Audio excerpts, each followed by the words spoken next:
চরণ দেহা তোমার এ পিত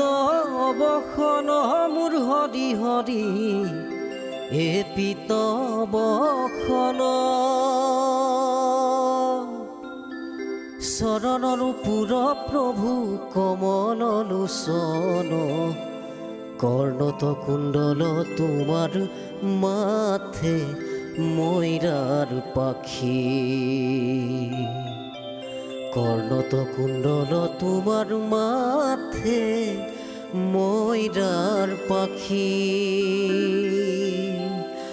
গলে গজমতি প্রভু আধা ফোটা হাসি কর্ণত কুণ্ডল তোমার মাথে ময়রার পাখি।